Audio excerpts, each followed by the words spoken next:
Hey guys, কেমন আছো তোমরা সবাই? আশা করি প্রত্যেকে ভালো আছো। তো আজকে এই ব্লগটা শুরু করছি সকাল থেকে। এখন আমরা যাবো হলো মুকুন্দনগর পায়রাডাঙ্গায়, মুকুন্দনগর যে ঘাটটা আছে গঙ্গা ঘাটে, সেখানে গঙ্গা স্নানের জন্য।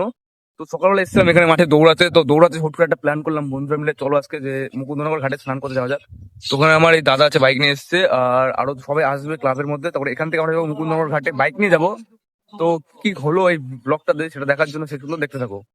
তো গাইজ ওরা এখন চলে এসেছে, চলো এখন যাওয়া যাক। আর ব্যাপারটা হচ্ছে আমরা এখন দুটো বাইক নিয়ে যাচ্ছি, কারণ আরো দুজন যাওয়ার কথা ছিল, ওরা যাবে না বলে একটা বাইক আমরা ক্যান্সেল করে দিলাম। যাই হোক গাইজ, তোমরা যারা প্রথমবার দেখছো তারা চ্যানেলকে সাবস্ক্রাইব করে একটা লাইক করে দিও। আর যাচ্ছিলাম আমরা মোটমাট 6 জন, এখানে এক বাইকে 3 জন আর আমাদের বাইকে 3 জন ছিল। গাইজ তোমাদের আগে জানি রাখি, এটা কিন্তু পার্ট 1 আর এটার পার্ট 2 বা পার্ট 3ও আসতে পারে, কারণ একটা ব্লগে কিন্তু এত কিছু দেখানো সম্ভব না। আর দেখো এরা গাড়ির মধ্যে নাচানাচি শুরু করে দিয়েছে। আর গাইজ ব্লগটা তোমাদের কেমন লাগলো তোমরা অবশ্যই কমেন্টে জানাবে, কারণ তোমাদের একটা কমেন্ট আর একটা লাইক কিন্তু আমাকে প্রচুর মোটিভেট করে মন থেকে আর একটা নতুন ব্লগ বানানোর জন্য। আর দেখো বলতে বলতে কিন্তু আমরা মুকুন্দনগর ঘাটের সামনেও পৌঁছে গেছি। তো গাইজ ব্লগে তো কিছু দেখাতে পারলাম না, তোমরা কিন্তু পার্ট 2 কমেন্ট করো নেক্সট পার্ট দেখার জন্য। দেখা হচ্ছে নেক্সট ব্লগে।